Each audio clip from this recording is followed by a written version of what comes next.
Foundation. Welcome to Area 2000. This program introduces our listeners to the scientific approach to discussion of two particular subjects: UFOs and near-death and after-death experiences. To contact the Bigelow Foundation during the work week, call Angela Thompson between 9 a.m. and 5 p.m. at area code 702-456-1606. That's Angela Thompson at area code 702-456-1606. And now, Area 2000. Good evening, everybody. Welcome to another edition of Area 2000 from Las Vegas to the West on KDWN 720. The Talk of the West. I'm Art Bell. And it's going to be quite a program this evening. We've got, as always, George Knapp, and with the glimpses into other realities, Linda Howe in Philadelphia, and then all the way from New Jersey, I think you're going to very much enjoy Richard C. Hoagland. And so there's a lot to get to. Let us begin getting to it right away. George, good evening to you. Great to have you back again.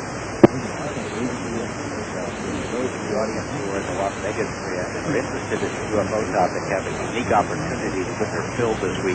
About 65 minutes ago, the 1993 International UFO Congress kicked off at the Showboat Hotel here in Las Vegas. Former Air Force Colonel Wendell Stevens was a fairly incredible collection of UFO photos. You know, we always hear the skeptics tell us that such photos are always fuzzy, trim, but Stevens was controversial even in closer photos. Because weapons all over the world that are clear and crisp, daylight type shots, hard to dismiss. Whether or not all of them can withstand scientific analysis is something I can't answer. Some could be hoaxes, I suppose, but when you see this entire package, it's very impressive. This conference will last a full week. There are several extremely interesting speakers on the line. Dr. John Mack of Harvard Medical School was scheduled to speak about the abduction phenomenon, as is Dr. David Jacobs of Temple University.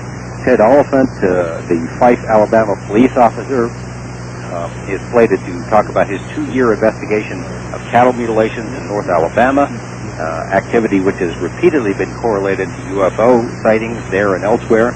The founder of the first UFO research organization in China is on the schedule, along with a man named George Wingfield, one of the world's best-known crop formation researchers. 2 days of the program are dedicated to abduction research, and for what it's worth, there's also a full day of presentations related to channeled information. This is a very controversial area, even within ufology, but it's probably good to keep an open mind, even about topics which might seem to be ridiculous. I mean, science fiction today becomes science tomorrow. Anyway, it's a heck of a lineup, and folks who are interested might want to head down to the Showboat sometime this week. We told you last week about multiple witness UFO sightings in the northwest part of the Las Vegas Valley.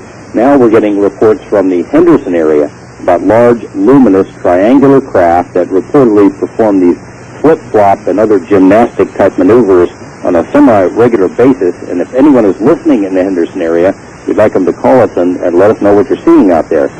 Mexico continues as a UFO hotspot. Several dozen impressive videotapes of unidentified objects have been captured in the last 6 months. The activity shows no signs of abating. A Mexican organization which calls itself the Vigilantes has been staking out the sky on a round-the-clock basis in the Mexican state of Morelos, as well as in the mountainous region called Tepo-Teco, about 300 miles outside of Mexico City. Quite a bit of activity reported and recorded. Anyone interested in UFOs who has an original idea about the nature of this phenomenon might be in line to win $1,000. A man named Dr. Alexander Imich has offered a prize of $1,000 for the best original paper contributing to the understanding of the UFO enigma. Submissions can be critical, empirical, philosophical, speculative, in any of the many disciplines covered by ufology. The deadline is June 30th, 1994. And Angela Thompson of the Bigelow Foundation has further details if anyone's interested in pursuing this prize. One note for Las Vegas residents: the local MUFON chapter, that's Mutual UFO Network, will meet December 14th at the Las Vegas Library across from Cashman Field. MUFON, as you know, Art, is a pretty solid organization. It's surprising that it doesn't have more support here in Nevada, considering the high level of interest there is in UFOs. Such organizations, of course, or what you make of them, and I'd recommend anyone who wants to get to the bottom of the mystery might want to consider getting involved with MUFON. Finally, don't forget the lunar eclipse tonight, supposed to peak around 10 o'clock, I think, for West Coast viewers, right after this program, so our listeners should probably listen to the show, then bundle up and go outside, and I really look forward to hearing Richard Hoagland regarding the Mars Observer and all the stuff we've been talking about the last couple of weeks. George, I am curious. You kind of hit on something that I'm very curious about, and that is the level of UFO interest here in Nevada versus elsewhere when we are virtually the center of almost all the activity.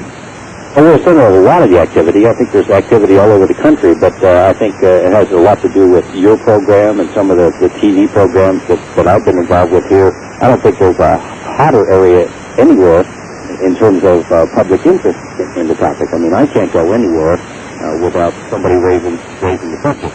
But when it comes to interest in MUFON or some of the other UFO organizations, it's very limited.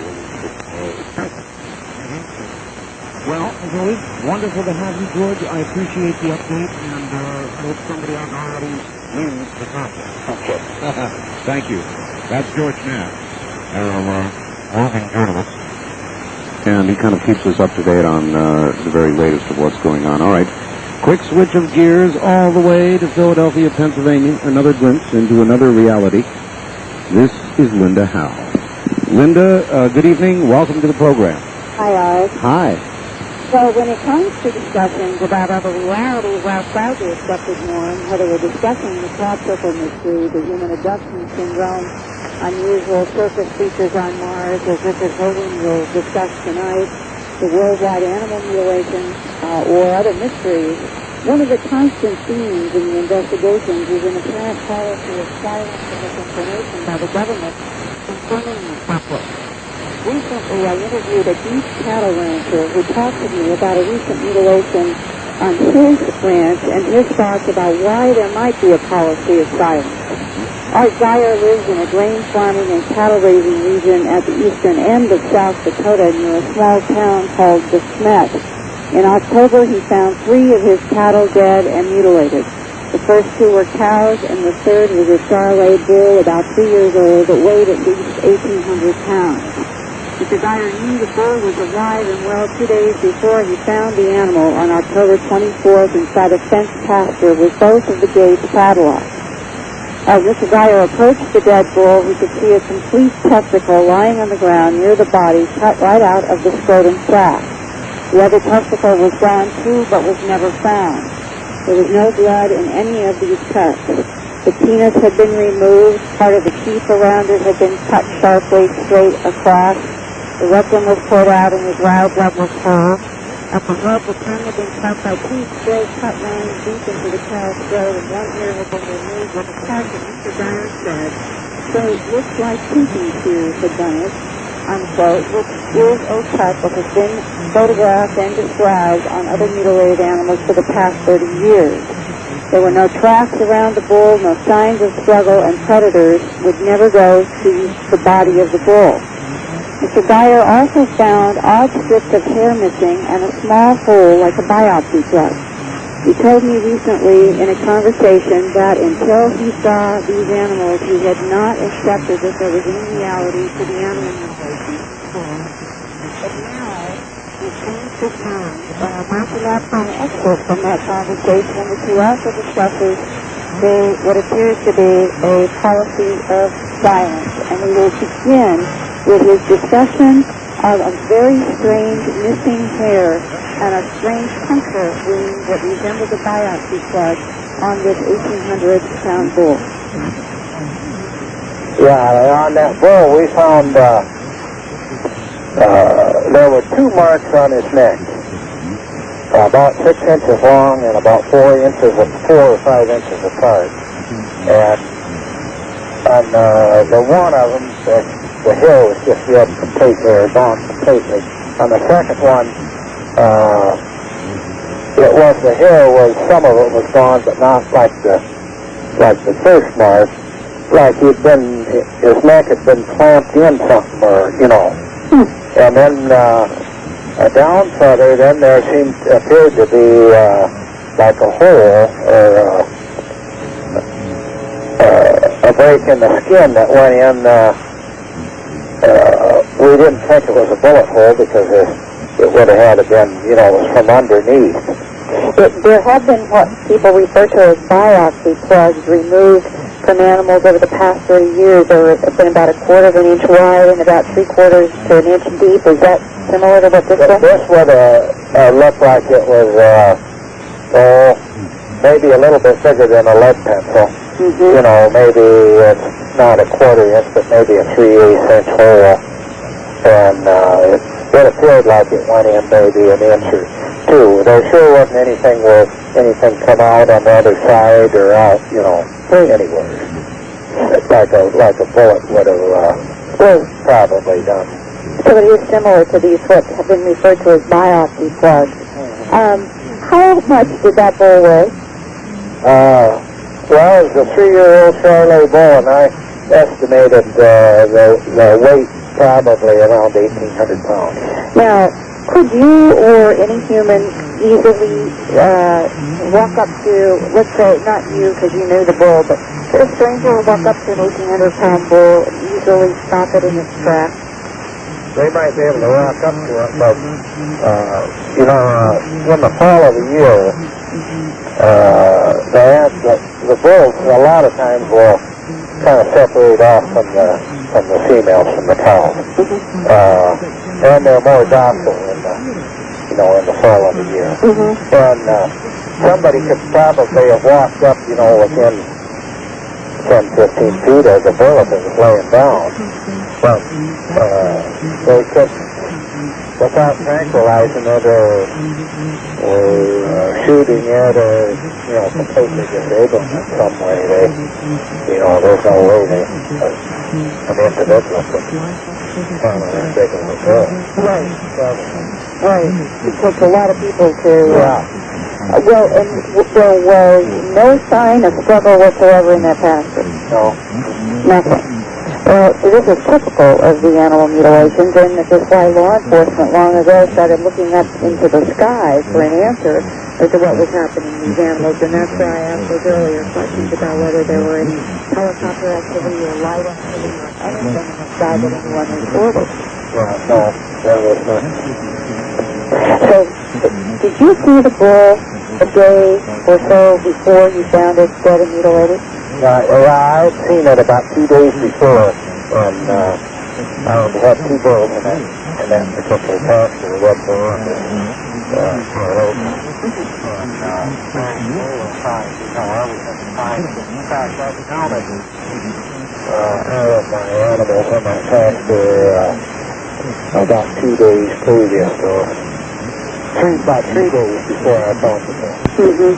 And there was absolutely no signs of being sick or anything like that. And this was clearly highly unusual cuts all over the place. Yeah. And if you, as a rancher, knew that there was some kind of other intelligence from somewhere else in the universe involved with these animal mutilations, what would your reaction be? I guess I wouldn't... I'm kind of practical, and I don't know whether I would believe it unless I seen it. But I didn't believe there was any cattle mutilations until I seen that bull either. So I wouldn't necessarily disbelieve anything. I wouldn't be. It is kind of frightening, but I guess I wouldn't be hysteric or anything if I didn't know or didn't see something that was...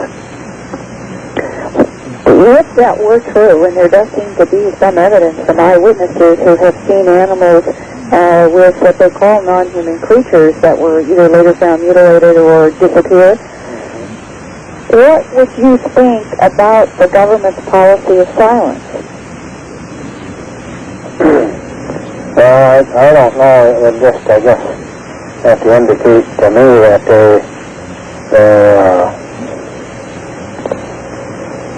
either they secret to keep, from mass hysteria from the people, or maybe if they tried to make contact with them or anything like that, they haven't been able to do it, and so they're just kept trying to keep it quiet. Do you think that's fair to us? But there's other life form that might threaten us, or, that might be helpful to us either one. I think we should know the people get a right to know.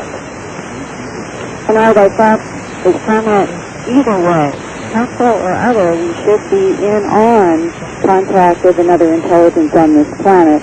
And that is coming from a rancher who has been in the eastern side of South Dakota, a remote area, for several decades, and has seen a lot of animals dead from disease and predator, but he has never seen anything like what happened to these 3 cows in October. Yeah, particularly impressive, Linda, was the line, I would not have believed it ever had I not seen it myself. That's right. That's right. Incredible. And in this particular case, we did have the sheriff come. The sheriff said at the site, there's no question, something that he knew how to do surgery on this animal was involved. And then the sheriff turned the case over to the state veterinarian. And there was apparently no necropsy done and no physical investigation. There were some photographs, and there was a statement made by the assistant state veterinarian to the Rapid City Journal newspaper and to another local newspaper disregarding, actually, any necropsy or pathology examination, which they did not do, and they simply dismissed it as predator. And this is something that is a puzzle also. We are not examining these animals scientifically, and if we did, perhaps we'd all learn a great deal more about this strange phenomenon. I wonder, Linda, if perhaps the foundation, as you mentioned, they're not examining these animals. I wonder if it would be in the interest of the foundation, probably something you can't answer, to see to it that an examination of that sort is done. We need some answers. Yes, and Dr. Altshuler, John Altshuler in Denver, I think is going to be on Area 2000 in a few weeks. He's been working with me since 1989, helping me do pathology.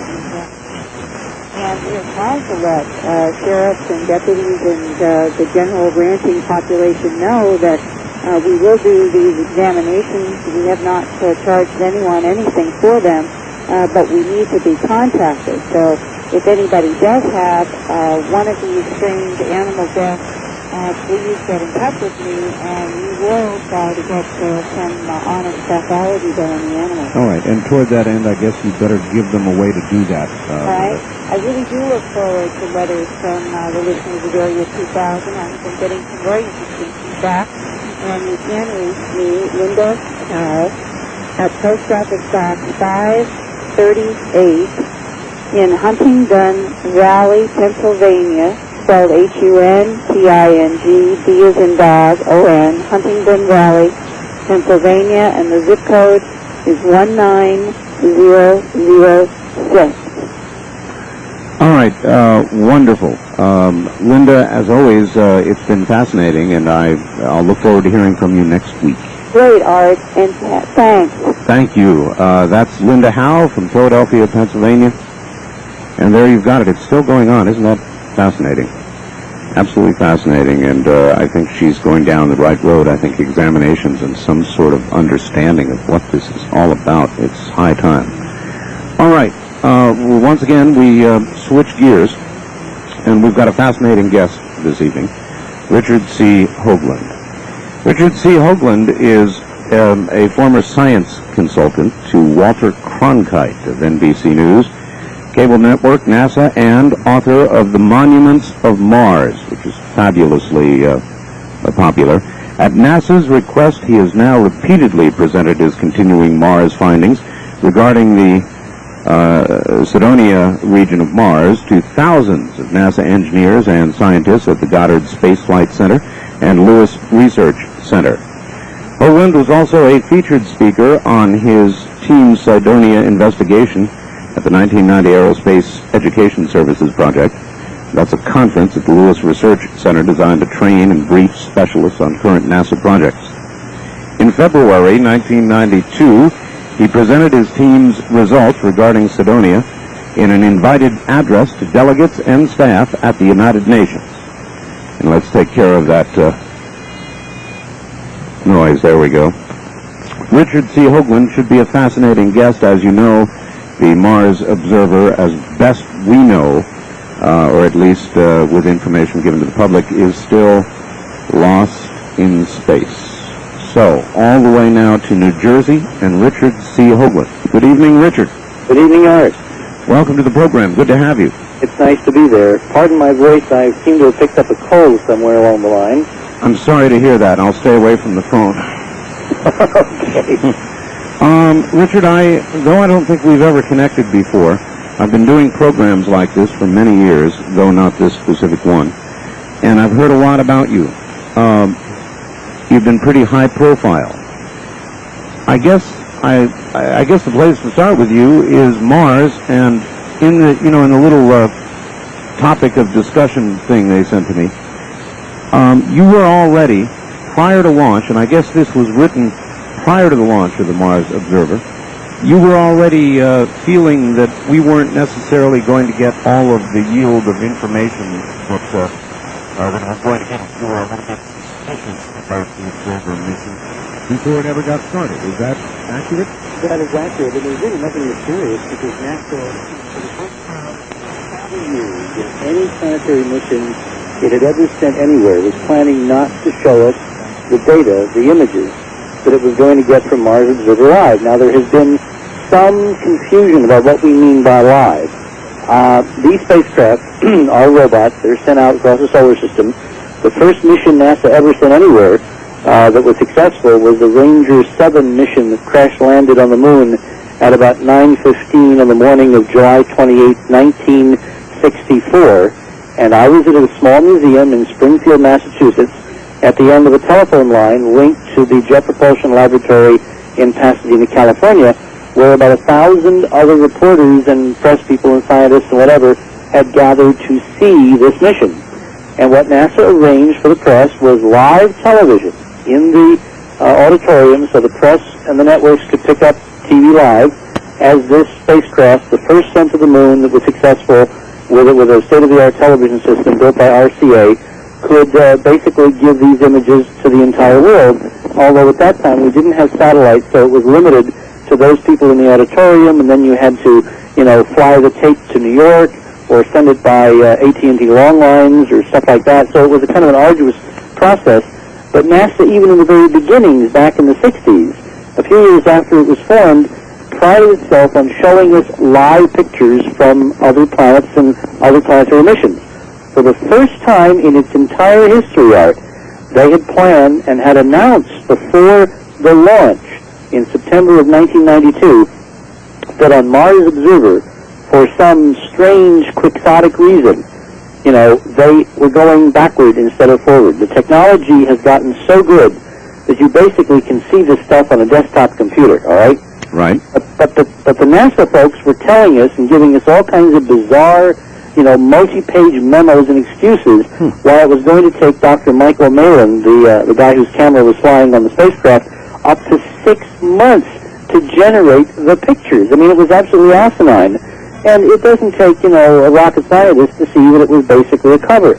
It was basically designed to prevent the American people from seeing what we have worked so hard to try to validate, and that is the possibility of extraterrestrial ruins on Mars at a place called Cydonia.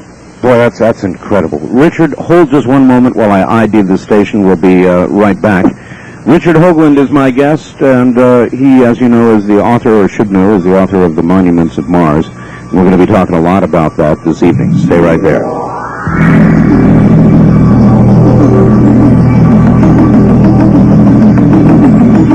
From Jackie Gone's Plaza downtown, this is KDWN Las Vegas.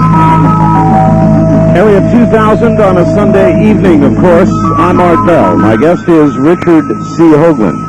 And back to it we go. Richard, how much did you know about the capability of the observer? Now, in terms of the kind of detail and photographs that it could have received, or, depending on your point of view, is receiving. I know that we've got a series of sky satellites that they say can resolve little tiny things on Earth. Right. Did this use that level of technology? Well, close to it. Remember, this is a civilian space agency, so we're not supposed to have access to the best and the brightest and the high level of black focal technology. So the camera that no one had built and was found on the sofa was good enough that one pixel, that is one pixel element, could resolve something the size of a coffee table on the Martian surface and a little over 230 miles above the surface in Mars orbit. Now compare that to the smallest object, the smallest pixel that the Viking images from 17 years ago could resolve, and that was half a football field. And you can see that we've made a gain of between 30 and 50 times in resolution.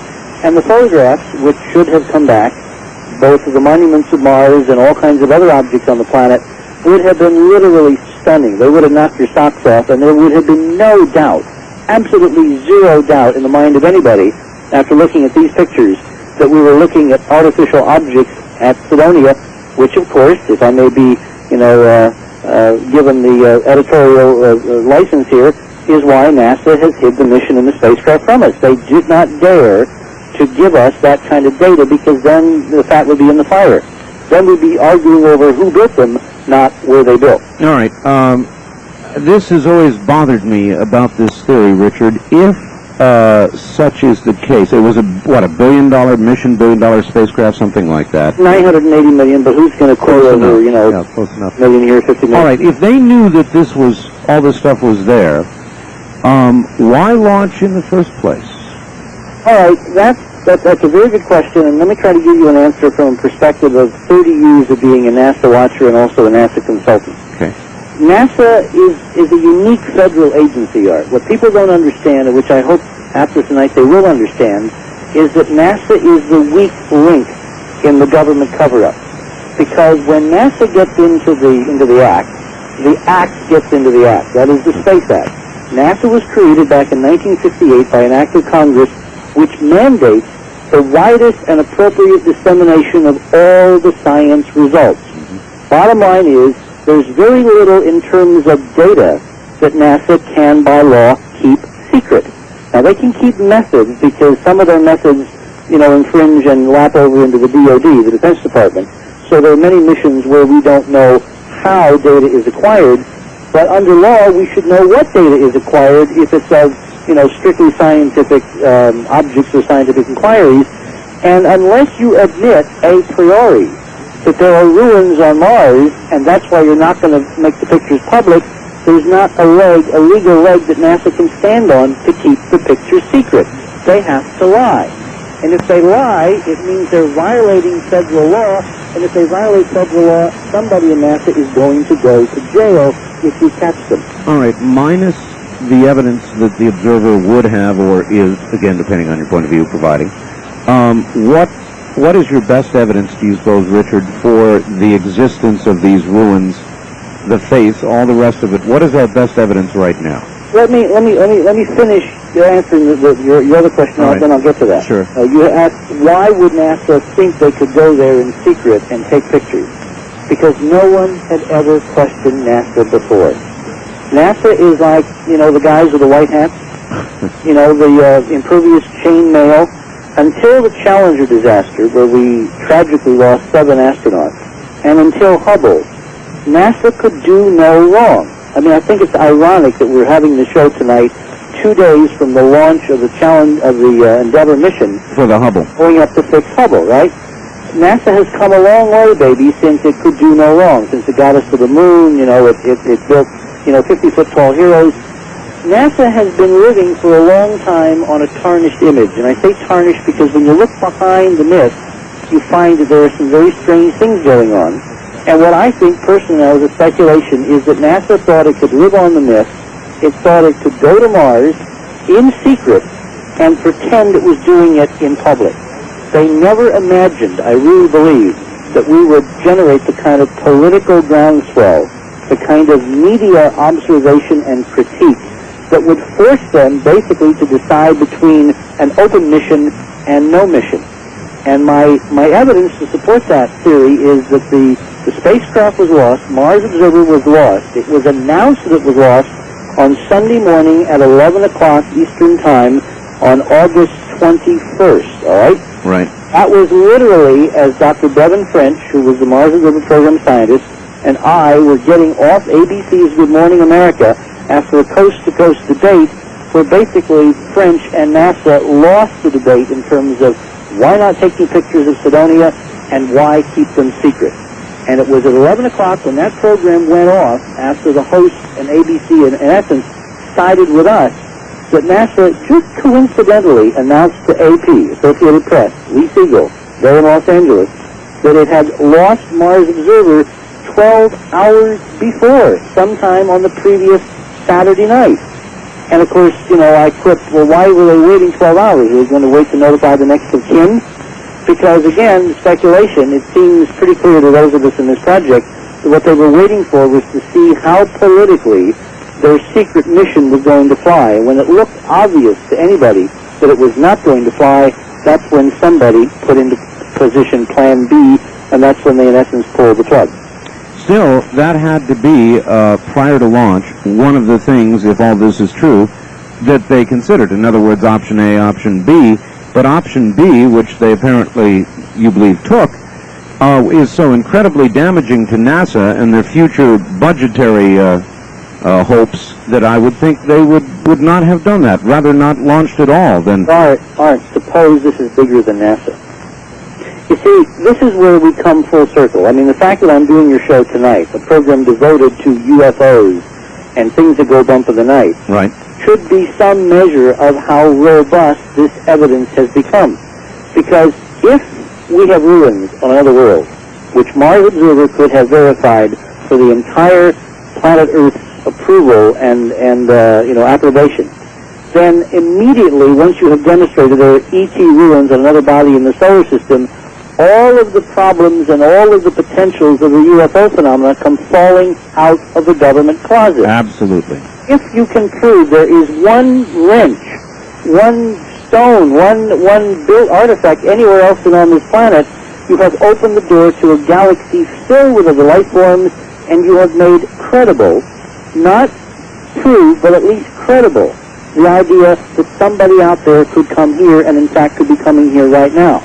The only way the government can keep that door from being forced open is to forever keep us in the dark and to keep us from ever seeing one picture of a bona fide artifact sitting on another planet. And that's why I think the question here is bigger than the fate of NASA. The question is the fate of the 50, 30, 70 years, however long it's been, that we have been given the lie that the human race is in fact alone in the universe. All right, very good, Richard. That does describe a motive. Now we do get to my other question. How sure are we there are monuments? How sure are we the face is just not some weird geographic circumstance? In other words, what is the evidence that these things are on Mars? Well, if you'd asked me that, let's see, even 5 years ago, I would have given you a very qualified, very conservative, very quote, scientific answer. Tonight, I can be much more forthcoming. I have no doubt in my mind. You know, it's 99.999% that they're there, not so much because of the artifacts themselves, but because of what we have discovered because of the artifacts. There's a very important phenomenon in science called the power of specific prediction. The power of a scientific theory is not in terms of proving the theory, but in terms of what the theory predicts that you will find elsewhere than in the theory.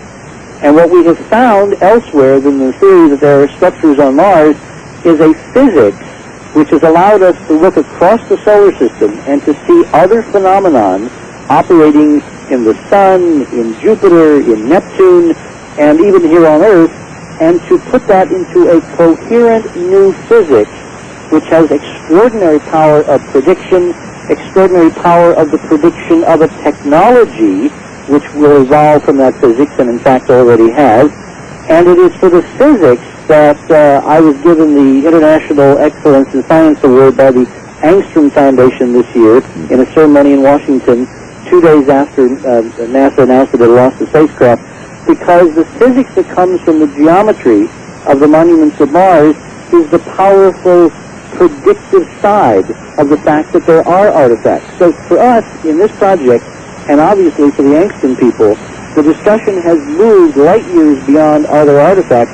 It now is into what do the artifacts mean, and how can we harness that meaning in other areas of science. All right, give me a sense, if you would, though, before I declare it to be so, of how the physics backs up or proves the fact that these are not casual geographic coincidences. What sort of physics do you apply to come to that conclusion? Okay, let me try to do this very briefly and without the pictures. It's very difficult to do this without the pictures, and if people want to see the pictures, we have put out a series of briefing tapes. You mentioned the NASA briefings, you mentioned the UN briefing. Right. These are available on home video. If you want to see, chapter and verse and good, color computer graphics and all of the stuff that I'm going to describe, and you want to see it laid out in explicit and exquisite detail, I'd recommend that you get those home videos.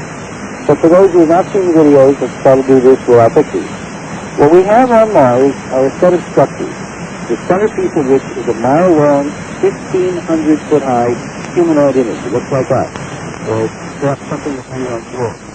What's around it in a very specific and highly repetitive mathematical pattern are a set of other objects, pyramids, linear formations, circular formations with multiple tiers. These are arranged in this extremely extraordinary geometry and repetitive geometry, and it's the repetition that's important, Art, because in repetition there is signal against noise. Yes. Those are repetitive, noise is random. From this geometry, my colleagues and myself, some of whose names I could give you if you're interested, people like Errol Torren, and others, were able to decode a set of mathematical constants, which are, in essence, the fundamental constants of physics all over the universe. And from these constants, we were led to a specific kind of geometry called hyperdimensional geometry. That is a geometry that a subgroup of mathematicians for 100 years have been writing papers about and publishing in the mathematical literature. You're going to have to give us. You're going to have to give us a layman's definition of that. Right. Well, hyperdimensions means more than 3 dimensions. Yes. 4 dimensions, 5 dimensions, 6, whatever. Right. These have been considered theoretical up till now. What we've discovered is that some of the mathematical predictions of these higher dimensions predict specific things, specific phenomenon that one might see on real objects like planets if one were to look. And when we looked, lo and behold, Art, we found the stuff that was predicted that we would find.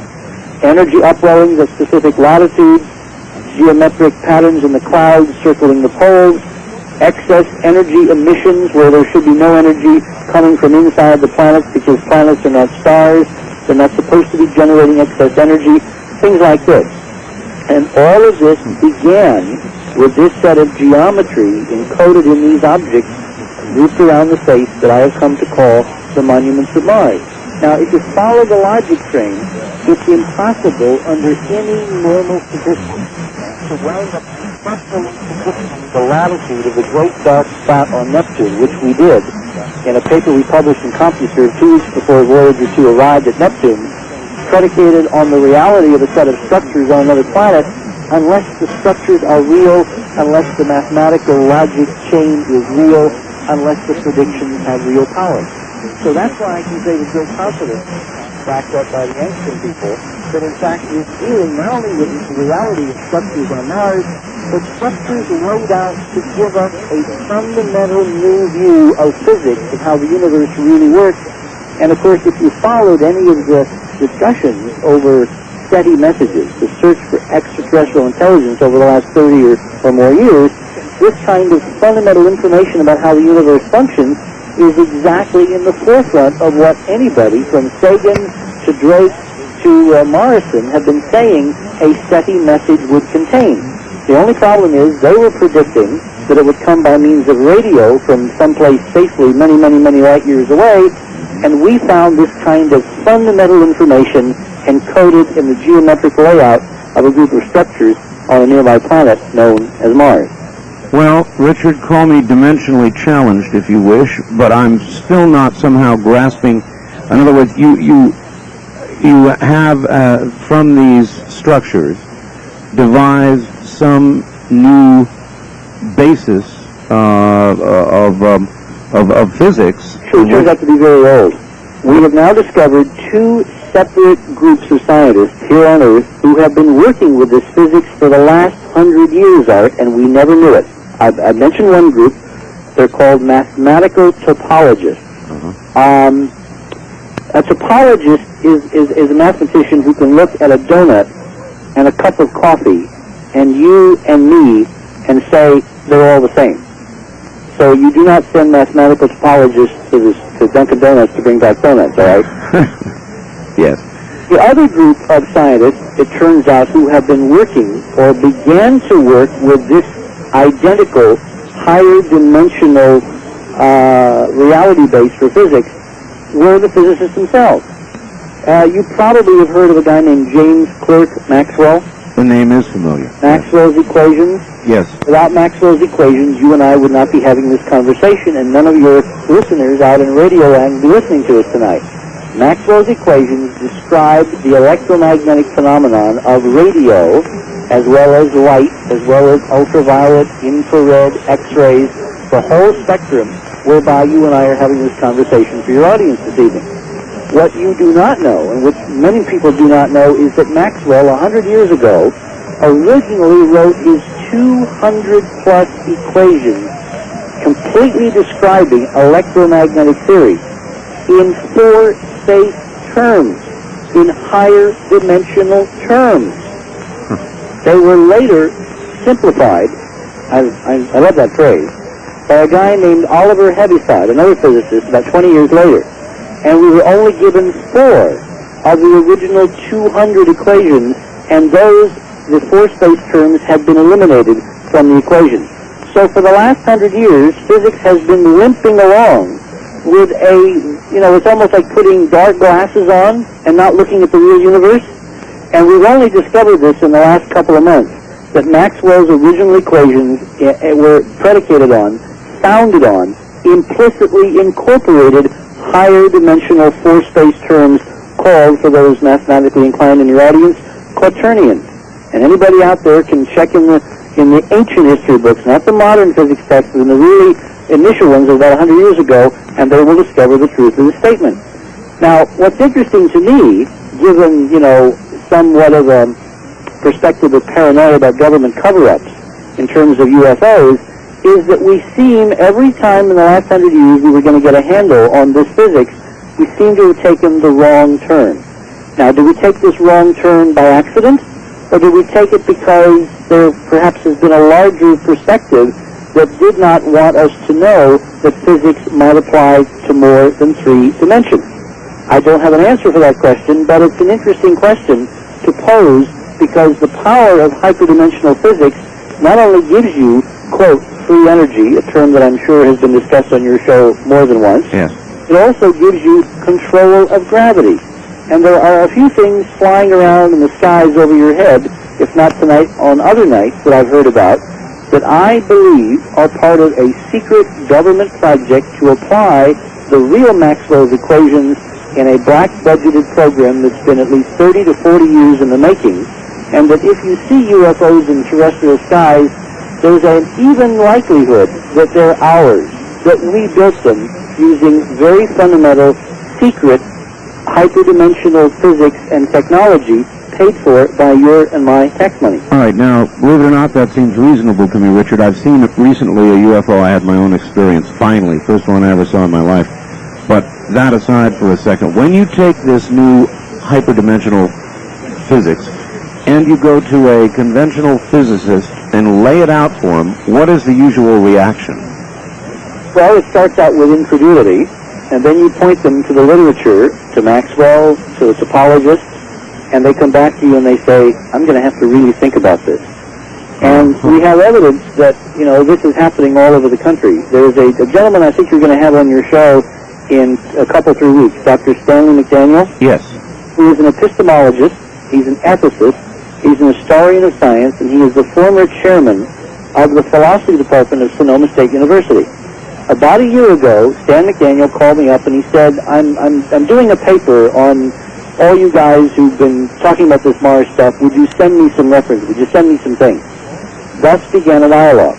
A year later, McDaniel produced about a 200-page document, now called the McDaniel Report, which not only went into chapter and verse all our investigation into the monuments of Mars, our methodologies, our measurements, our controls, the background of everybody who was involved in this project, the precision of measurement, everything you could think of that would, tend to discredit or validate our approach. But he also went into the tertiary implications, including the physics. It is McDaniel's conclusion that on the whole, those of us involved in this independent investigation have done some pretty good science, and by contrast, NASA has done no science.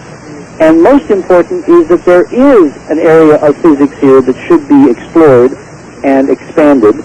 And it was after he reached that conclusion that independently the Angstrom Foundation awarded us the medal this year for the physics associated with the object of Cydonia. I heartily recommend to your audience the time they're going to spend with Dr. McDaniel on your show, because here is a person who has the sweep of science, has the perspective of how science should be done when it works at its best, and who has basically come along as the independent peer review of all of us who've been trying to put some rigor into this very flaky field, and who has basically validated not only our methodologies, but many of our most important conclusions.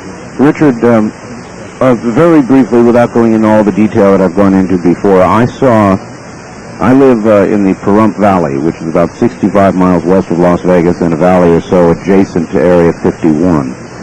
And one night not long ago, I saw a very large triangular craft that came not more than 150 feet above my stopped automobile in the dead quiet. It was a full moon, very much like tonight, without the eclipse part of it.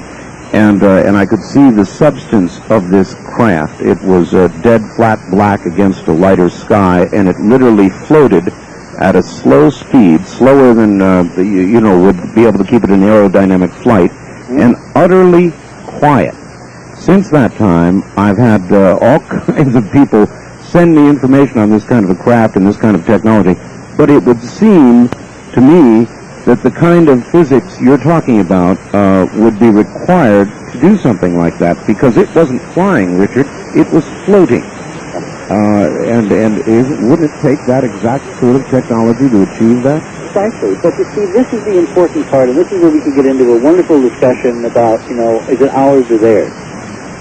I believe, and this, again, is a personal perspective, that an awful lot of the captured UFO, captured alien technology stories coming out of Nevada and this government are, in fact, deliberate misinformation, disinformation to keep the New York Times from ever taking seriously the idea that this is a physics that we ourselves have mastered 100 years ago, and then very quietly suppressed.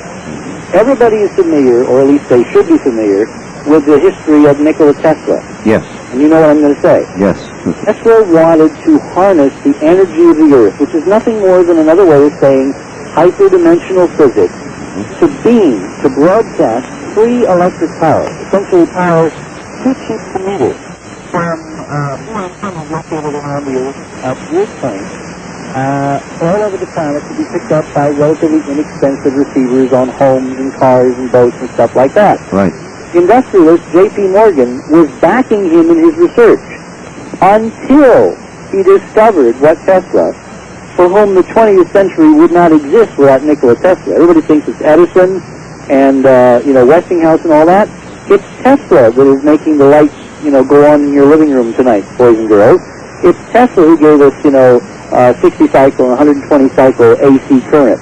It's Tesla who built generators and motors and all kinds of inventions that basically gave us the 20th century, and whose name has been almost expunged in any modern text.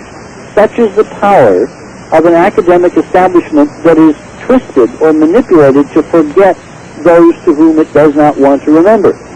Tesla, when Morgan found out what Tesla was going to do, he literally pulled the plug. And for the rest of his life, Tesla was kind of wandering around, this errant genius sitting in hotel rooms giving, back-of-the-envelope interviews to members of the New York Post, but he never, regained or attained any of the stature that he had when he had funding. He became a non-person. All right, here, let me ask this, Richard. The bottom line is that these technologies, this knowledge, we have a list of areas now where for some reason we've done the wrong thing, Art, instead of the right thing. And I'm beginning to think it's not an accident. I'm beginning to think that for the last 100 years, this planet has been on a forced evolution in a different direction than it should have taken, given that it was a level playing field. But Richard... He does not want us to have the benefits of this kind of physics and technology, or they wanted it for themselves, and that's what you're seeing flying around over top secret areas. All right, but Richard, if that is what Tesla had, and they had this technology and have it now, why would they utilize it for nothing more than flying some of these little black budget top secret aircraft around and playing those sorts of games when the world could have, if what you're saying about Tesla is correct, free power, and everybody would become very rich and all the rest of it? In other words, why the motive to keep the larger applications of this down? Well, speculation. Yeah, sure. Maybe somebody doesn't want everybody to be very rich. Huh. I mean, we fought a war, and we lost a lot of people called Desert Storm to protect oil. Right? Yes, I agree with that. I agree. This physics says to me that was a waste of time and money and blood and sweat of American men and women. It was pointless. We don't need to do that anymore. And that's what's so unconscionable. This is bigger than just, keeping us from knowing they're aliens or keeping us from understanding why there are monuments on Mars. This is nothing, I believe, than the heart and soul and freedom and destiny of the human species. And unless Americans, who have some heritage of freedom, begin to ask hard questions, begin to ask who has been manipulating their realities, yes, for what reason and for how long, we do not have a future. We have a past. The future is up to other people who have been very carefully shielding us from some very important truths. And the papers and the paper trail is in the literature. There's a gentleman named T. Townsend Brown that I'm sure you've discussed on your program. A former naval admiral, now dead, back in the 20s. He and a guy named Byfield, who was a colleague of Einstein, discovered that if you charge a capacitor to a very high voltage, it exhibits a potential anti-gravity effect. Brown, which people do not know, and which I can, tell everybody tonight because this is the area that I'm most intrigued with, went on over the subsequent decades to conduct a long-term series of very fundamental physics experiments which were encoded in a set of field notes of which I have now gained access to some. In those notes, there are observations of what he termed rock electricity that are in exact correspondence to predictions of the hyperdimensional physics we have crafted from decoding the monuments of Mars. Wow. Richard, hold on a sec. We have a top-of-the-hour newscast, which means you've got a 5-minute break. I want to ask you about that capacitor charge. That's fascinating. And a couple of other things. So relax for about 5 minutes, and we'll be right back, all right? Okay. That's Richard C. Hoagland, all the way from New Jersey. Good evening, everybody. You're listening? You're listening to Area 2000. I'm Art Bell, and we'll be right back.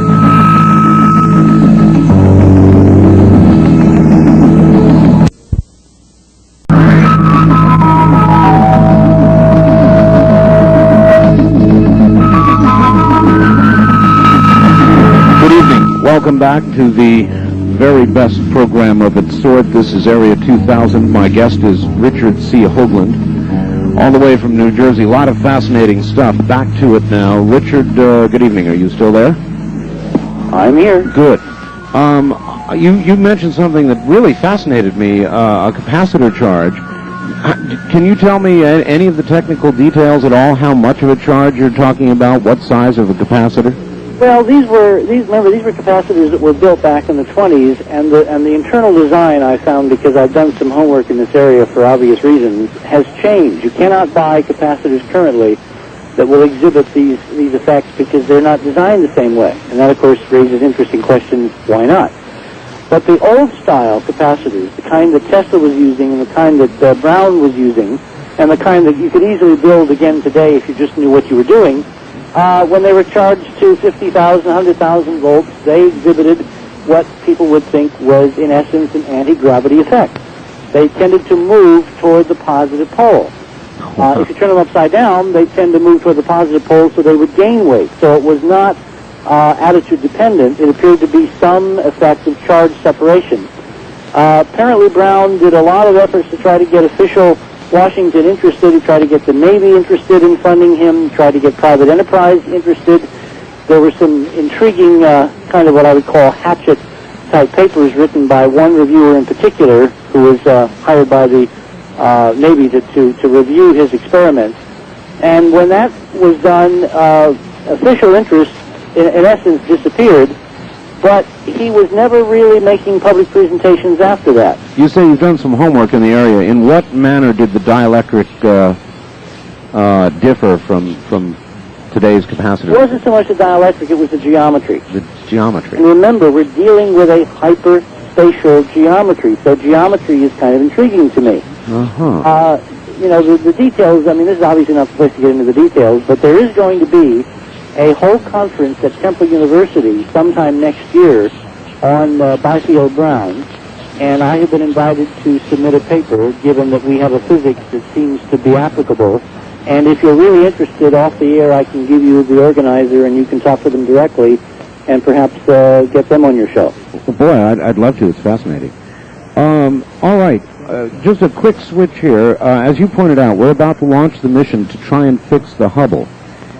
It looks like a very, and I'm no expert in the area, Richard, but it looks like a very risky mission. I don't know what the chances of success are, but I have a number of questions. One, do you agree that it looks like a risky mission at a time when NASA, and I've heard a lot of commentators lately suggesting that if they screw up the Hubble fix, NASA's in big, big trouble.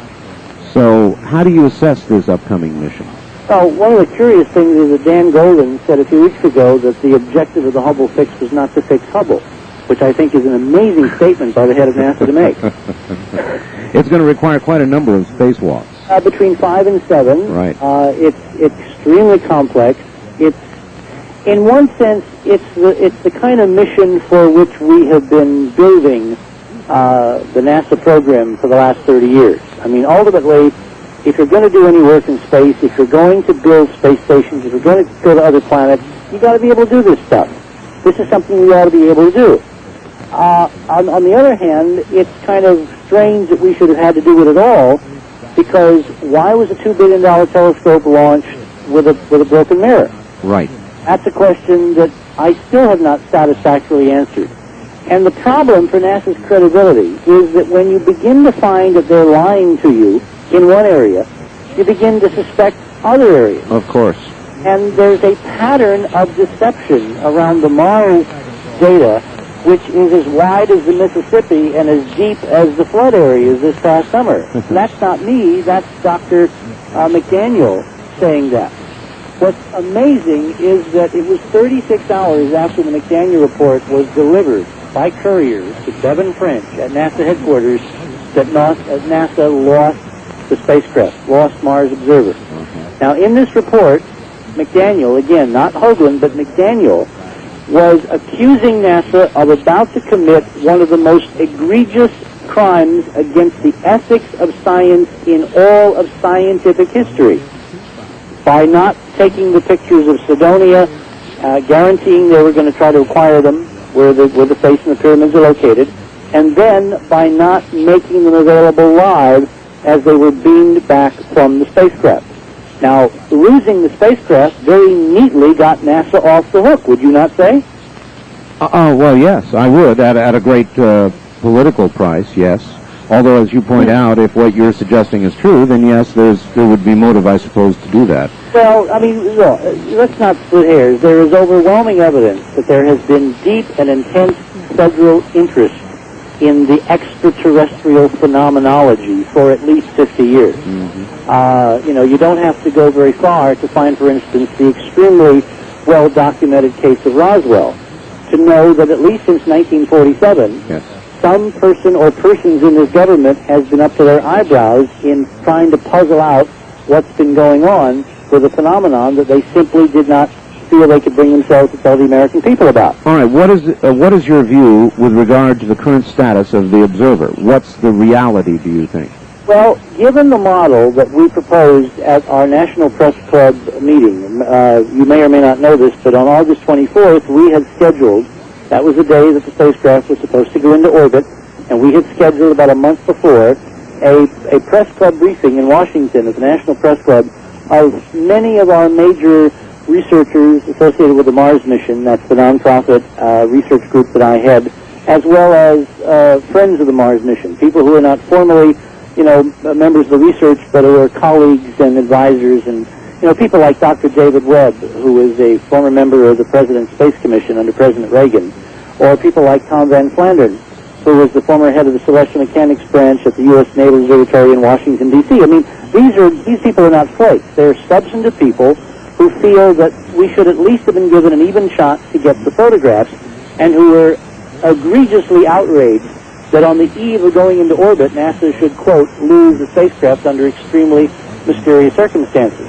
At that press conference, when I was asked, I said that I had to admit that the circumstances were somewhat suspicious, given that on the record NASA had refused to guarantee new images, and that in McDaniel's terms they were about to commit this outrageous violation of fundamental science ethics by not taking the pictures and not showing them to the American people. Since that statement, we have had 4 different phone calls from 4 different sources, 3 from NASA and 1 from one of the intelligence agencies, through what I call identified third parties. That means someone between me and these people who they know, who I know, but the sources do not know each other. So these are independent confirmations that in fact NASA has hidden the mission. It is simply converted Mars Observer into a stealth mission, and even as we speak tonight, on November 28th, they are in the process of taking extraordinary data from that camera and relaying it back to Earth. Mars Observer is alive and well. The American people and most of NASA, and this is very important, most of NASA simply does not know. And those that do are afraid to stand up and simply call a spade, simply tell anybody what's going on, for some very obvious reasons. Now, you're saying the data is coming back now. That's what we have been told. Would there not be a way to confirm that fact? In other words, data must be transmitted and... and we're working on it.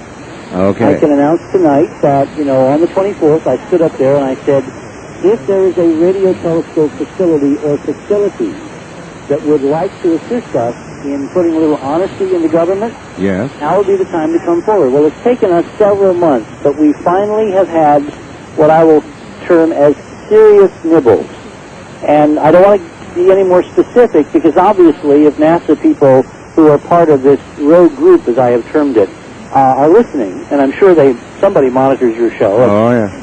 They would love to know when and how we're going to be listening. And I suppose if they were warned of that, they would shut it down. Exactly, because it's a little like trying to meet somebody in Times Square. Sure, I understand. Now, if you don't arrange the time and the date, you have about as much chance of meeting somebody in Times Square in New York as I have of, winning the lottery in New York.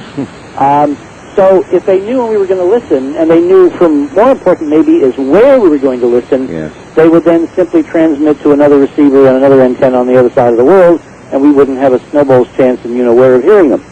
So we're not going to get into specifics, but I can tell you that a very significant professional effort has apparently been ginned up and is apparently going to be put at our disposal in the very near future. I'm talking, a matter of a couple days, because of the suspicions of these people that NASA has not been telling the truth. And again, I want to tell you that 4 different calls from sources that don't know each other have basically confirmed through people that I know that in fact this is what's going on.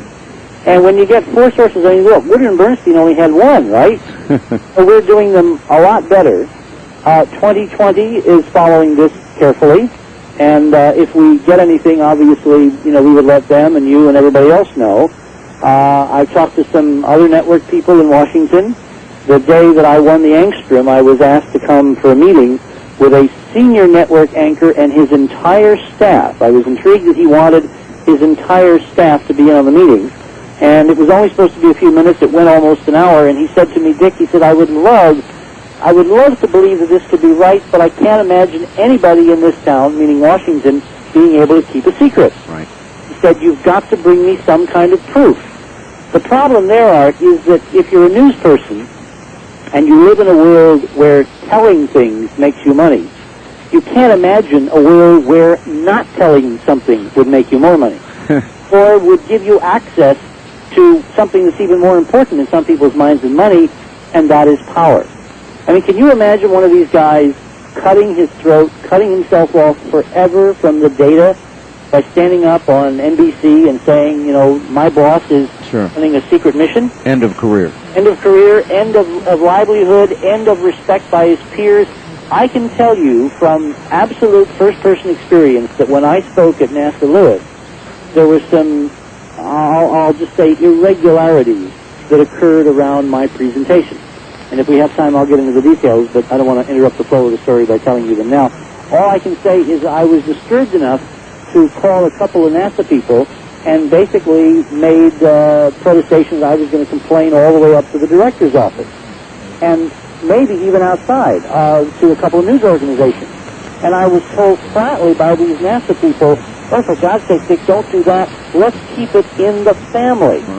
Well, I'll tell you something, Richard. It sounds a little bit like, you know, if I were the person holding all this back, Richard, and you were running around saying the stuff you're saying, I'd find a way to get you shut up.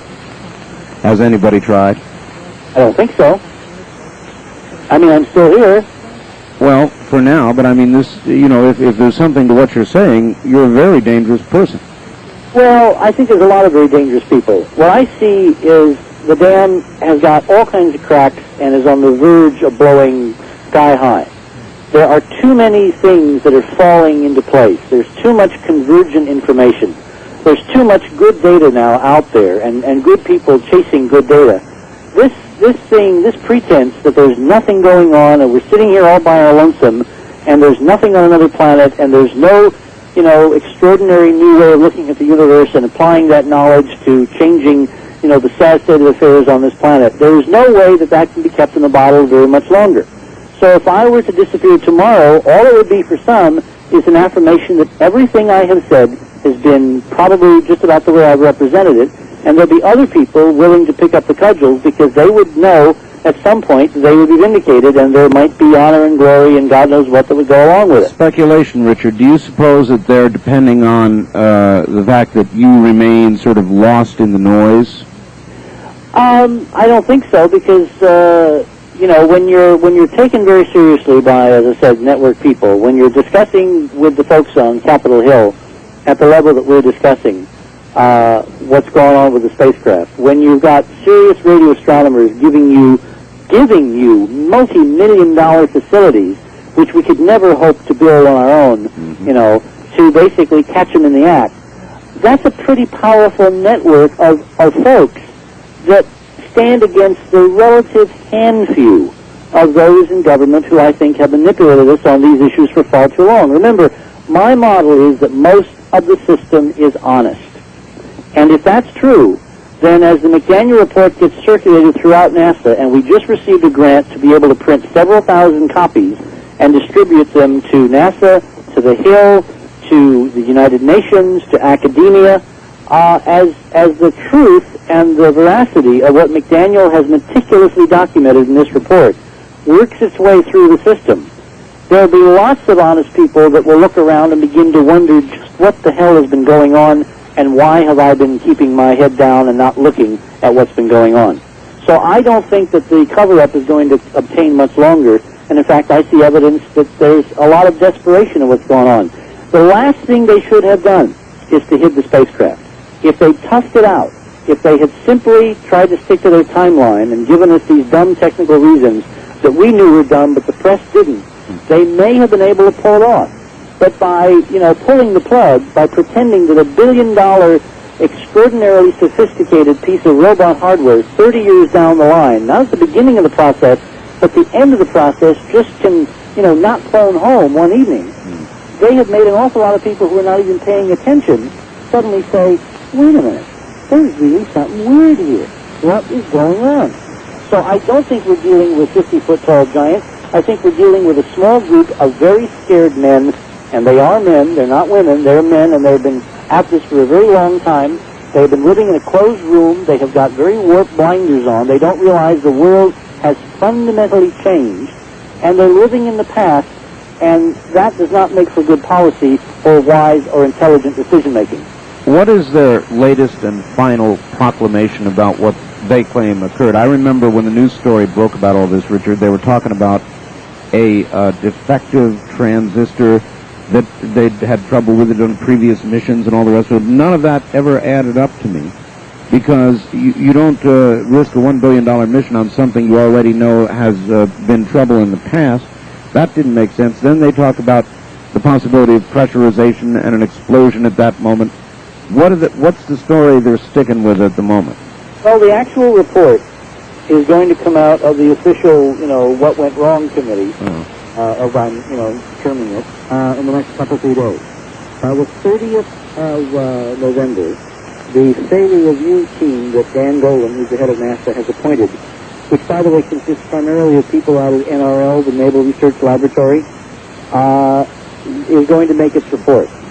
It has been my prediction in print that what NASA is going to do is to take that report and, quote, apply it, and sometime around January 8th, we will have a miraculous save. They will find the Mars Observer spacecraft. And the reason that they will find it is because, what you pointed out before, they have, in terms of NASA, they have an agency going down the drain. Oh, indeed. If the Hubble fix is not anywhere near as successful as it has been billed that it has to be, and the press is going to be super critical, and if they, don't tighten down 3 bolts, they're going to claim that the thing didn't work. They have got to have this spacecraft come back as an example of their brilliant technical prowess. Well, yeah, but what then? Then all of a sudden we're back to square one, and a look at the areas that you've been talking about, and the whole thing breaks open. So, oh, yes and no, because if I were planning this strategy, and I'll put myself in their shoes for a minute, what I would be doing now is taking the pictures that we desperately all need. I would then use the supercomputer facility that is state-of-the-art. Remember the big fuss in the Geographic of years ago when they moved the Kefren Pyramid about 4 meters north for cover on the magazine? So you're saying they jimmy the pictures? Exactly. And they will give them to us as live pictures, and by pretending that it's only a pile of rocks, they will hope fervently that it will all go away. Now, are people going to believe it? I don't think so. So it's really up for grabs. If it comes back and they try to do that, I would hope your audience would be at the forefront, Art, of an independent review panel to basically look at the algorithms, to demand that they really be live images, and to scrutinize the procedures and policies that McDaniel has so forthrightly recommended. And you expect this about January 8th, but dependent upon the success of Hubble. Well, the reason that I say January 8th is kind of a cute story. We were predicting January 7th. And the reason it's January 7th is because on December 16th, in a couple, 3 weeks, the Mars Observer and Mars will go too close to the Sun for commanding, for the antennas from the Earth to successfully communicate. Right. Around January 7th, the spacecraft and the planet will clear the other side of the Sun and get far enough away so that NASA could resume normal communication. A logical time to try again. I said on a radio show a few weeks ago that they were going to do this on January 7th, and the following day, one of my sources, remember one of these unnamed sources out of the agency, yes, called a personal acquaintance and said, tell Hoagland it's January 8th, not January 7th. So it's that specific. Now, whether they're going to stick to that timetable depends on how credible someone thinks that our predictions are, and if they want to play into our hands by basically fulfilling the prediction. I am hoping that they continue to think of us as a mosquito, which is what we've been termed in some quarters, and they think, as power always thinks, that it has every bet ace and that they do bring it back, because I have a feeling that there is going to be a rather remarkable surprise in terms of the reaction from the press and public if that in fact occurs. It's going to be a very long December. What do you expect? Give me your best prediction about what we will be told with regard to Hubble and what's going to happen. Do you have any thoughts on that? Well, I really haven't focused on Hubble. Well, you haven't, but you said something that intrigued me. You said something about that Hubble really won't be fixed. This is not a mission to fix Hubble. Well, Golden said that.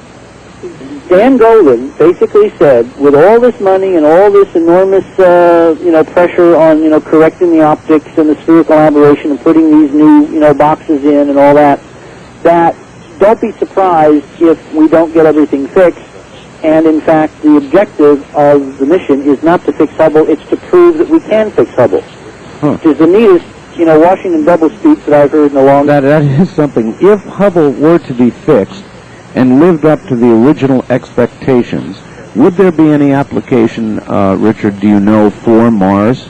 No, because, and the numbers are very clear here, you cannot see anything significant on Mars by looking at it with Hubble. Okay. The face itself is only about a pixel across. So that's under the most optimum conditions, and Mars is nowhere close to the most optimum. So, no, Hubble has not been screwed up because of Mars. However, what bothers me about the whole Hubble thing, and in the back of my mind there's this nagging suspicion that for some reason NASA needed an excuse to go back and visit Hubble a lot sooner than it otherwise would have.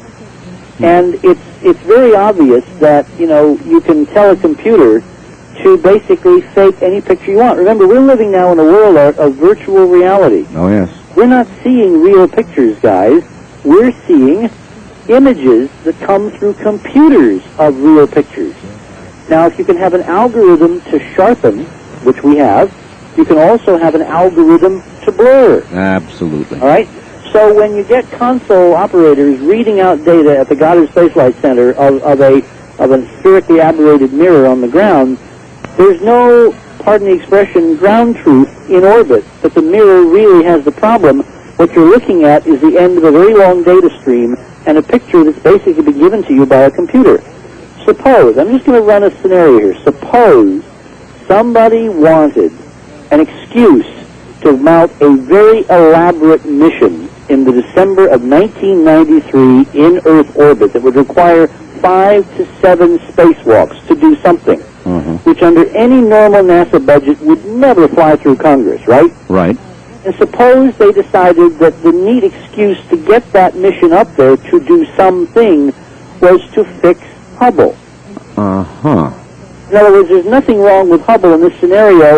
It's the excuse there's something wrong with Hubble that gives you a reason to fly a very elaborate mission with lots of astronauts, lots of EVA, and God knows what. All right? Now, let me give you a very disturbing piece of information.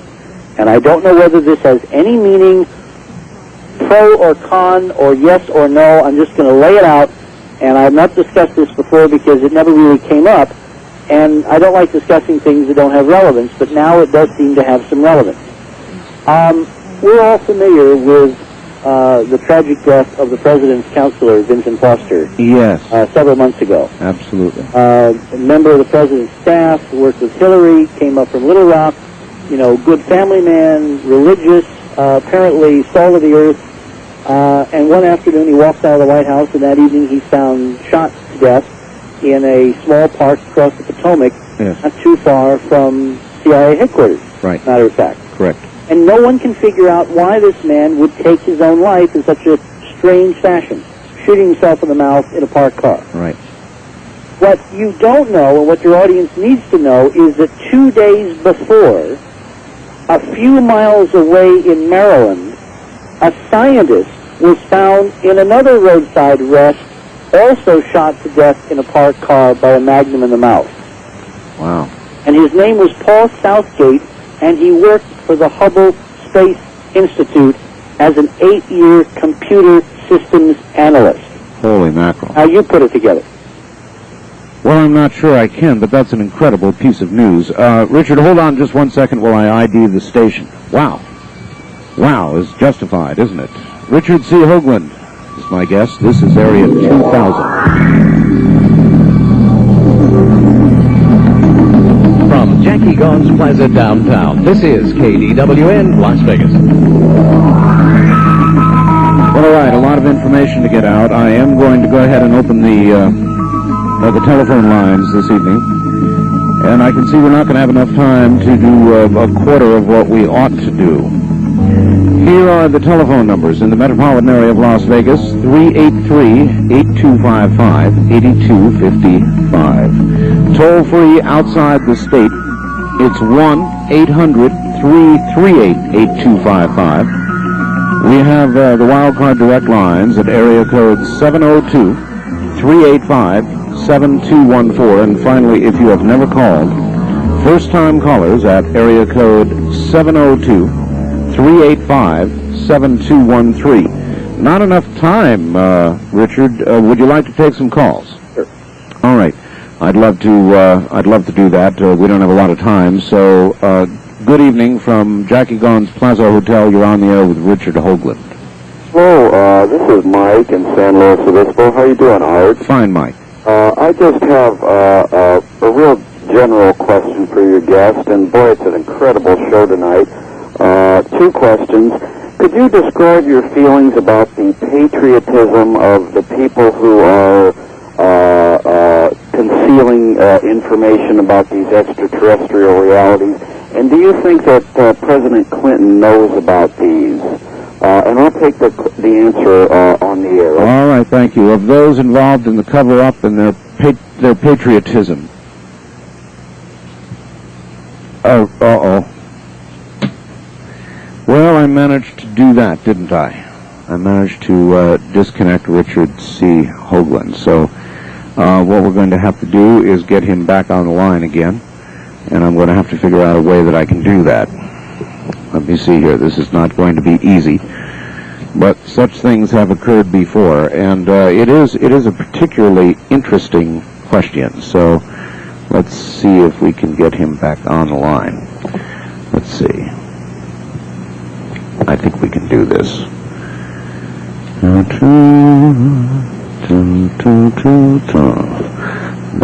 That would do it if I could manage to. Let me see. I don't want to put this on the air, and this does occasionally occur. Every single line in here is jammed up. I think we're going to be okay now. Let's see if we can get him back on. Hello. Hi, Richard. Sorry, we disconnected you. Richard, the question was with regard to the patriotism, I guess you heard it, of those who might be keeping all this secret. Right. Well, all right, this is a very important question, because, you see, I don't see these guys as bad guys.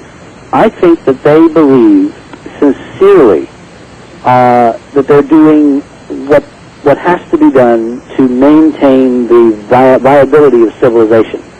I think that a mindset became established right after World War II, and that good men, and again, I want to focus on the fact that they're men here, they're not men and women, because that was not the way it was done in those days. They became privy to such extraordinary information in the wake of such a devastating global Holocaust that they really felt that they couldn't dump that on the American people and the rest of the world. I mean, it would be like shell shock. And so for very good reasons, they began this policy. And what I think has happened is they have become entrapped and ensnared in a policy which is long since out of date. And in terms of their patriotism, it's now working in the other direction. The fact is that the planet is going to hell in a handbasket, and we desperately need these technologies. We need a thorough understanding of the physics and a way to apply it to both the energy problem, the environmental problem. I saw a program tonight a few hours ago that the ozone hole is getting bigger and bigger and bigger. There are ways to solve the ozone problem if you were to put satellites in orbit and put this kind of technology on it and basically make ozone, to replace the ozone that chlorofluorhydrocarbons have destroyed. I've heard they actually have plans to do that, and that it could, by conventional aircraft even, be distributed. Yeah, or you could use a variation of SDI. I mean, all that hardware and billions of dollars worth of stuff that we built under SDI, for which we're not going to need it now because there is no Soviet Union, you put a few high-tech chemical lasers in Earth orbit, you fire beams tangentially in the ultraviolet tuned to the specific bands where ozone is produced from oxygen. In other words, what we need is for people to come clean. And what's really necessary is for there to be a kind of an airing of new ideas. When a group of people get so insular and so protective and so wrapped up in the problem that they only talk to themselves. Timothy Good talked about this as the above top secret. Right. How many people do you know that can keep a secret? There cannot be all that many people keeping the secret, and if there are very few people, and they're old people, and they're working with old ideas, no matter how good and relevant the ideas were in 1947, to pick a date, those ideas are out of date now. No matter what we're facing, let's let people in on it, because frankly, the strength of this country was built on the idea that people are sovereign, that people have good ideas, that the people need to be served by their representatives working for them, not the other way around. Richard, is it your view that the people who have this technology and information would allow the world literally to die, or the world's energy to dry up, or the world's ozone to finally disappear, or whatever other tragedy lays ahead, without giving us this new technology? Would they let that happen, Richard? And if so, why? I think they're playing a very dicey game. I think they can manage it. But remember, Henry Kissinger thought he could manage Vietnam. Robert McNamara thought he could manage, graduated escalation. A lot of very bright people around Kennedy, who brought in the best and the brightest, as Halberstam said, right, sold us down the river, not because they were bad people, but because they were good people who didn't listen to outside ideas. We have history over and over again where a small, incestuous, ingrown group does dumb things, not because they're dumb, not because they're evil, not because they're bad, but because they simply don't have enough talent. There needs to be an infusion of new talent, new thinking, and a little democracy in this, for God's sake. Otherwise, we really are in trouble, and that's what I'm working with our project to try to bring about. All right. Wildcard line 2, good evening. You're on the air with Richard Hoagland. Hello? Hello, sir. Yes, sir. Yes, turn your radio off, please. Remember to do that, everybody. We have a delay system. All right, you're on the air. Did you want to read in that fax which was sent to you? Oh, what fax is that? One regarding Vincent Foster. Oh, no, I don't have it with me. Is there anything you want to say about it? No, I was going to read it. Read the fax? Hmm?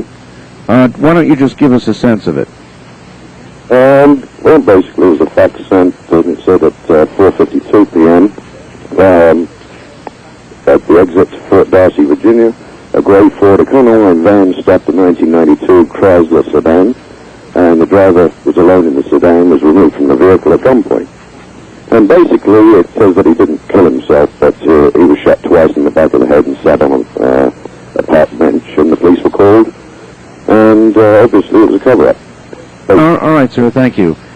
So there you go, a little backup for what you said. Let me make a comment. The reason I mentioned Paul Southgate, and the something that caught my attention, is how many people do you know in a metropolitan area, Art, let's say in Las Vegas, who choose to commit suicide in that fashion? All right? And then what are the odds that two people working for the same federal government would choose to do it in the same way? Choose to do it in the same way 2 days apart. Well, without your other dimensional physics, I don't think you could calculate it. That's what gets me a little bit concerned, that there may be more to this problem with Hubble than meets the eye, and who would have been in a better position to have found this out than a computer programmer who'd been with them from the beginning? Indeed. Remember, if you trip over an algorithm that says blur, and you know that algorithm is not supposed to be there, what would you do? Yeah, precisely. Good point. Wildcard line 3, good evening. You're on the air with Richard C. Hoagland. Yeah, I wanted to have a question. Sure, where are you, sir? Las Vegas. Well, you cannot call on this line from Las Vegas, but thank you. Line 1, you're on the air with Richard C. Hoagland. Yes, good evening, Art. Good evening, Mr. Hoagland. Boy, what a fascinating show. It just seems to, Mr. Hoagland's theories just seem to tie so many things that I know, Art, you wonder about, and people like Bob Lazar wonder about, and it just seems like it's really does tie into government and give a reason for the physical and economic control that I really feel is being held over our heads. And I'm wondering if a lot of the funding for today's research, things that you seem to say somebody has been suppressing a part of Maxwell's equations. And I'm wondering... 4 out of 200 is not a part, it's most of them. Oh, yes. And the critical force-space dimensions are part of them. Okay, well, you got me there. I'm wondering who is holding back the funds. Is this the small elite group you're talking about? And do you really feel that they have links with, like, the trilaterals and that there is some type of world plan for world domination? I know there's a veritable alphabet soup out there of people trying conspiracy. And what I'm trying to do is stick to what we can prove. And what we can prove is that 100 years ago, some very bright people began looking at a physics that if we had followed that path, if we'd not gotten ourselves trapped in relativity, if we had not dismissed the four-dimensional terms in Maxwell, if we'd taken seriously the mathematical topologists, and we're talking published, reviewed science, all right, we would have gone down a very different road, and we'd have starships tonight, boys and girls. You know, Las Vegas would not be the gambling center of the United States, it would be the gambling center of the galaxy, all right? We didn't do that. And my question in hindsight, now knowing there are a set of artificial structures on a planet called Mars that your space agency does not want you to see, as documented by Stan McDaniel, I ask myself, what would happen if history had been different, and when are we going to grow up and take control of our destiny and make it different? Amazing. All right, sir. Yeah, also, one thing, something that Linda brought up the other night, the body count around Clinton seems to go up and up. Thanks, guys. Have a good evening. Thank you. Thank you very much. It's true. I had a guest on my syndicated program the other night, Linda Thompson, who's produced a videotape called Waco, the Big Lie. And you might be interested in some of that information, Richard. There is a body count surrounding President Clinton right now with regard to those who died at Waco, his bodyguards, others who have died around the president, and the body count is getting to be very significant, and some of that information probably ought to be given to you. Let's keep moving here. Wildcard line 3, you're on the air with Richard Hoagland. Hello. Yes, Richard. Yeah, Al, Art. How about Al Felix getting into his, All right, that doesn't relate to this. Thank you very much, sir. No relationship here. Line 2, you're on the air with Richard Hoagland. Hello. Yes, Dr. Hoagland. It's Mr., but thank you. Yes, a couple questions, and you can choose to answer either or both of them. First, how would you distinguish the quality of your interpretation of the NASA photographs to those observations made by, for example, Percival Lowell of the canals on Mars?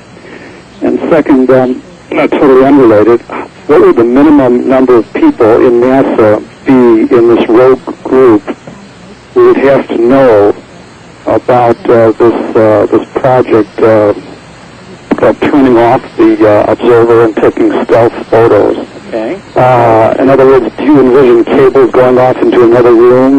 What about the legitimate people who would normally be working on this project? Would they have to know about the rogue group? Yeah, that's a good question. Yeah, well, they're both good questions. Let me take the first one. There's no valid comparison between what our group has done. And remember, our group consists of, world-class, people in image processing, geomorphology, and the like. And I can give you a long list of who they are. Or better yet, you can get my book, or you can see the videotapes and see who they are. We're looking at data that is digital data. These are not visual impressions. Lowell did not take pictures.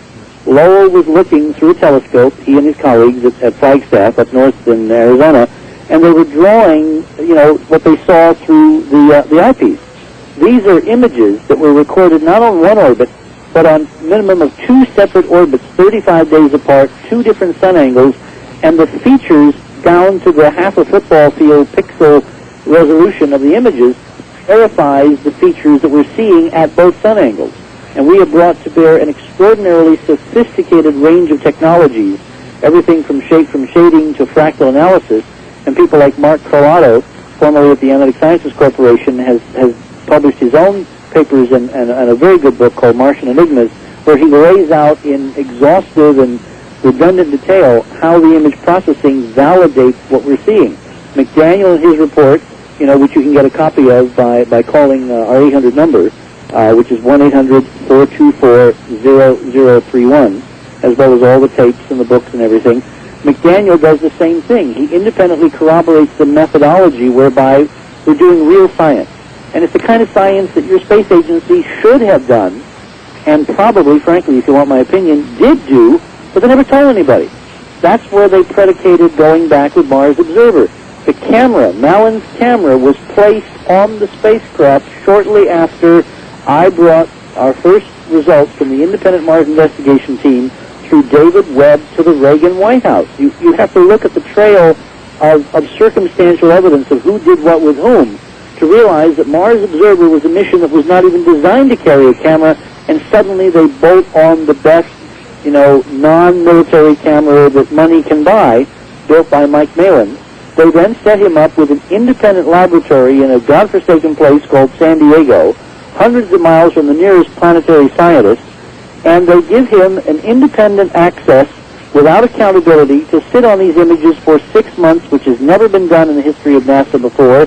I mean, how much do you need to know before it begins to smell a little bit like maybe somebody's not telling you the truth? On the other question, how can 5 guys in a room run this thing without the rest of NASA knowing? Because it was designed to be run by 5 guys in a room. Wouldn't the others know about that? No.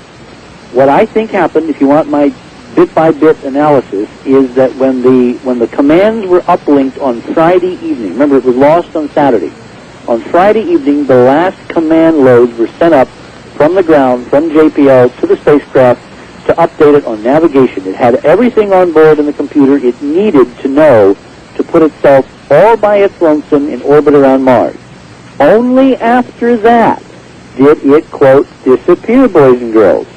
Then we're told that on Saturday night, 24 hours later, what NASA did was, as part of this program, command the radio on board to turn itself off during the next critical part of the sequence. Now, this is absolutely cockamamie.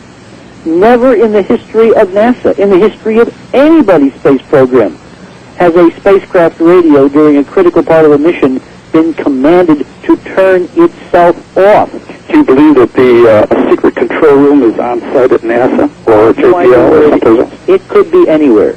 This thing could be run basically with a souped-up, Mac. All right, I'm kind of pushing it, but the level of sophistication, the level of technological diversification, of democratization that this spacecraft embodied was so extraordinary that the experimenters could literally run their experiments out of their dens with a home computer if they wanted to. In fact, they were going to run it out of their offices at their universities. But for the first time in NASA's history, you were not going to have, several hundred guys in a room the size of a football field at the DSIF there at JPL running a mission, of a few million miles away. What is the percentage of the JPL people that you talk to who actually believe this is going on after they talk to you? Another good question. There's a lot of people who are very angry at us for even raising the suggestion. It's like we're attacking the family. Remember what I said about NASA Lewis when I was very unhappy that certain things had happened over my presentation there, and I was going to take it to the director and beyond. I was told by lower down people at NASA Lewis, don't do that, let's keep it in the family. There's a feeling within NASA of the beleaguered agency. Let's put the wagons in a circle. Mm-hmm. So anytime you make an accusation like this, particularly if it comes through the press and doesn't come, one-on-one, you get people thinking you're attacking NASA. What I'm attacking is the people who have hijacked NASA and hijacked the Constitution and hijacked this mission, again, because they think they're serving a higher power. They think they're protecting us from a fate worse than death. At the National Press Club, I talked at some length about the so-called Brookings Report. Art, are you familiar with this? Yes, I'm semi-familiar with it, yes. This is a document that we found in NASA's own files and in several federal archives that was commissioned by the agency back in 1959 when the ink was not even dry on its charters. basically looking outside NASA to several hundred independent consultants at top-flight universities and institutions designed to lay out a blueprint for what NASA should become. Right. And on page 215 and 216, it's very interesting in the document, it refers to the implications of the discovery of extraterrestrial life. And what's amazing when we discovered it is that it talks very forthrightly that someday in the solar system, NASA spacecraft might well discover artifacts left by intelligence on some other planet. And it lists 3, Mars, the Moon, and Venus. It then discusses what NASA should do about such information, and it considers the possibility that it might never tell the American people because of the potentially devastating social consequences if this information were released willy-nilly or in an irresponsible fashion. All right. Thank you, caller. It's a good call. Have you contemplated that at all, Richard, the social implications of the release of the kind of information you've been talking about? Of course. Well, I asked this of a lot of guests, Richard. Suppose you had incontrovertible proof that all of this existed. Would you release it? So when you say all of this, remember, our team... The artifacts, Richard. Our team is... Just for now, the artifacts. If you could prove that and lay it in front of the public, absolutely, would you hesitate? Would you think about the social implications of what you were about to do, or would you just do it? We have discussed the social consequences. We brought people on board the team, like Dr. John Wilson, who was a psychologist at Cleveland State University, who was the founder of what's called PTSD. That's post-traumatic stress disorder. Right. He served in Vietnam, and he labored for 20 years to get, the Veterans Administration and other, medical authorities to understand that, war had this horrific, horrible impact on men and women who went through the Vietnam experience, and it now has a formal name. It's called PTSD. Well, when John and I met at a conference some years ago, I invited him to become one of our consultants and colleagues because he and I discussed what I call pre-traumatic stress disorder. How do we prevent the kind of stresses that this kind of information would engender in the population at large? And what he and I discussed, and many others have discussed on this project, is simply this. When the founders of the Constitution were considering the grave questions of life, liberty, and the pursuit of happiness, they didn't say life, liberty, pursuit of happiness, but. In other words, if this is all real art, if these are real decisions that we need to be making, then you can't treat adults as children. You can't pretend that there are certain things they should not know, because what you've done is to abrogate the whole idea, the foundation of responsible representative government. You have got to include them in the decision-making process, particularly after 50-some years, and when, in terms of our data and our data alone, the evidence is safely several million miles away and was abandoned 500,000 years ago. There is no conceivable reason for keeping that kind of information secret other than once you open the door to this box, once you admit that extraterrestrials exist, then all of the other weirdness and shenanigans and hanky-panky and lies and deception that this government apparently has been involved in the subject automatically fall out of the closet. So the problem is really much bigger than the artifact. The problem gets to the core of, do we live in a representative democracy, or has somebody hijacked the Constitution and we're just along for the ride? It's a big question. Big question, Richard. We're very short on time. Line 3, you're on the air with Richard C. Hoagland. Good evening. I would like to ask him where we can order these briefing tapes. Good question. Very simple. You dial up 1-800-424-0031. Do it again, please. 1-800-424-0031. And you ask for the NASA briefing tapes. You ask for the UN briefing tapes.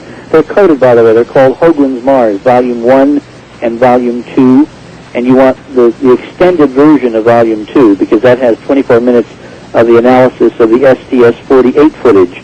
The interesting shuttle footage, Art? Yes. We now know it conforms exactly to what hyperdimensional technology and vehicles should look like if NASA were ever to photograph them in Earth orbit, which NASA apparently did on that mission.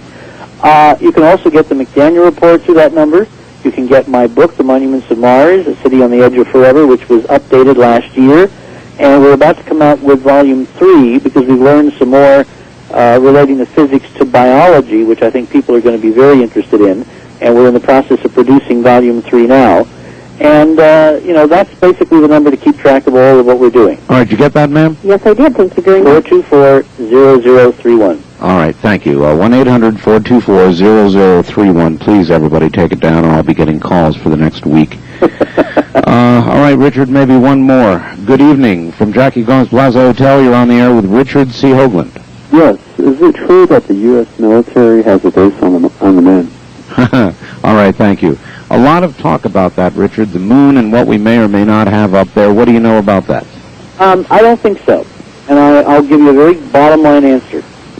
If this government, or any government, had been to the moon, or had been to Mars, they would have photographed the monuments of Mars long before the Viking mission in 1976, right? Sure. And then, would they ever have allowed the public space agency to A, take the pictures, or B, to make them public? Answer, of course, has to be no. So I see all of that as another wonderful set of levels of disinformation. Remember, if you can't keep something secret, you put it out there in such a weird, twisted way that nobody in their right mind who has car payments, in school, trying to make a living, trying to earn a buck, Sure. ever had the time to figure it out. Richard, we're out of time. It's not enough time. I could have used you for hour upon hour, and I'm going to see if I can arrange that. I want to thank you for being our guest. A wonderful appearance. Thank you, Art. Take care. Okay. Richard C. Hoagland. And wasn't that fascinating? All right, well, that's it. I'm sorry. The clock says we've got to go. For those of you who wish to get hold of me by amateur radio, at about 1 o'clock in the morning, I generally show up on 3857 in the 75 meter band. That'll be about 1 o'clock this morning. Other than that, I'm sorry, we've got to go. Thank you, and good evening.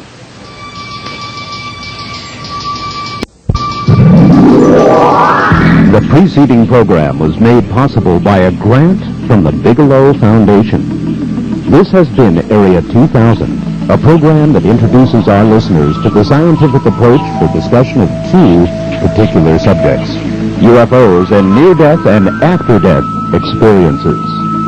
To contact the Bigelow Foundation, please call during the week between 9 a.m. and 5 p.m., area code 702-456-1606. Ask for Angela Thompson. That's area code 702-456-1606. And be with us next Sunday evening at 8 for another edition of Area 2000. From Jackie Gones Plaza downtown, this is KDWN Las Vegas.